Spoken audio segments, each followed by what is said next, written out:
Hi everyone, welcome back to Gary Keep It Simple, where we break down the latest in tech without the jargon.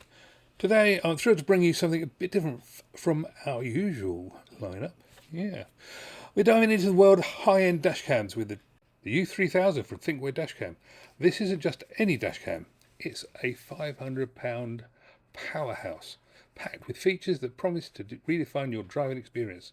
So, if you're as excited as I am, and you want to see what makes this dash cam worth every penny, stick around. I know what you're thinking, £500 for a dash cam, but trust me, this isn't just about recording your drives.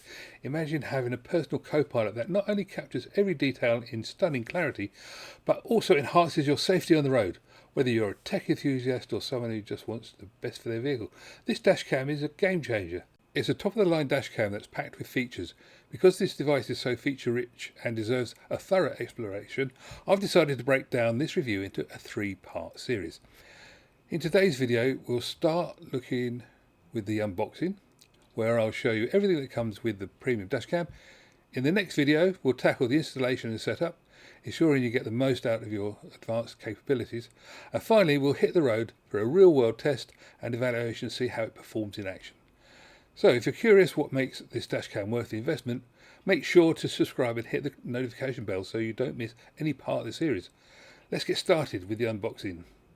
I had somebody say to me the other day, why do you always review the box? Well, if it turned up in a brown paper bag held together with an elastic band, you'd want to know. So I'll start off with the box. Now this is a nice posh looking box. You can see there it is made in Korea, not in China. That's probably of some interest, and it's a rather nice box. It's got all the bits on here, and I'm looking at this, bearing in mind I was asked to do this, so this is not a sponsored, but it's a donated product, and I'm looking at this and thinking, oh my god, what on earth have we got on here? At this point, when you're looking at this, you know more than I did when I looked at it. It was just a box. Now look, Thinkware Dash Cam. It's not a name that I was familiar with. Just open the box and look in the top, and this is what you see, and I'm not totally sure what it is, to be honest. So I take it out and have a look, and I'm still not sure what it is, but all will become revealed later, I guess. I'll point out at this point I had no idea what we were dealing with, so I'll open the box a bit more and see what's in there. What can you say? There is a foldy bit of box, which is really quite irritating when you try to take pictures with one hand. Yeah, right. That's not obvious, particularly since I'm pointing at the wrong bit. Anyway, I'm sure we'll look at it in a minute. Oh, come on, down. What is it? I have still no idea. Oh, it's something. It's got 3M on it. And then we look here. Oh, that's a nice heavyweight cable. That's the power adapter, I think. Then we got, no, that's the power adapter. So it's 12 volt or 24 volt to power the thing with. And there's well, it's an SD card, which is quite nice. It's good they supply one. And it's quite a big one, 64 gigs, I think. Yeah. Focus. And now this is the connecting cable. I know that because it's a looks like a mini USB cable, very heavy. And this is a pry tool to get your trim, so you can tuck the wires out of the way. And down the bottom there we got some little packets. I'm looking for a manual, but I can't find one. And this is where it all gets rather confusing, because you sort of expect to find certain things in the box, but you don't expect to find heat blocking film. Now, I don't know what that's about. We'll look it up and we'll find out later.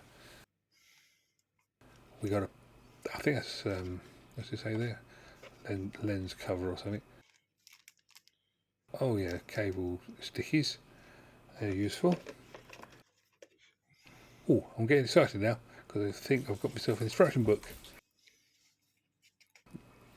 I open it up and find out that it's actually not an instruction book. It is a safety features book. What else in there? We've got a silicone bag and another bit of tape. So at this point I'm feeling a little bit sort of worried. I'm expecting there to be something with a screen on it, like all the dash cams I've seen before. Anyway, let's look at this. This looks interesting, and it's got lots of connections on it. Now it's got a lens on the front. So I'm guessing that's a camera. Now, is that the back camera or the front camera? Well, I think it's the front one now. In fact, I know now it is. And yeah, confusing to say the least. So if that's the front camera, then that other thing that we were looking at that I had the tape on, well, it must have been the rear camera. And that's an SD card, and that is definitely a big one. That's 64 gigs, which is quite nice. That should last an hour or so. Bear in mind that you've got a big camera putting the signal on the front and a big camera putting the signal on the back. More sticky things. There's the instruction manual. There we've got heat blocking film, so I'm going to have to look up to see what that's for, because to me it doesn't make any sense. This is not how dash cams work. Well, that is the bracket to hold that other camera on somewhere.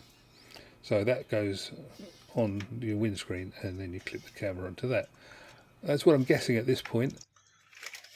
There's your crowbar. Be a bit more of something on here. I'm looking at these two cables. See, this is interesting. We've got one with a cigarette lighter adapter in it. We've got this big heavy cable, which is obviously for front to back communication with cameras, and that's mini USB, isn't it, as opposed to micro. So it's back a section, but they're nice and robust, which is why I think they want to use them on here. And so you've got DC in, external in, and BAT, which is all quite interesting, but not obvious. So, well, as I said, I was getting a bit worried at that point. So what I've had to do is I've had to go onto the website and find out what's what, and this is a full price expensive piece of kit, so I'm figuring, well, maybe they don't want just any old body just whacking it on. So I've gone onto the website and I've found the manual. So we'll go through the manual now, because, well, it saves you having to go and find it on the website itself. Time to think again. I had intended at this point to quite simply go through the manual and with the first part of the video. Well, I've gone through it, so I'm going to do this. There's going to be an extra part to this 3-part system, for the simple reason it's quite an extensive manual.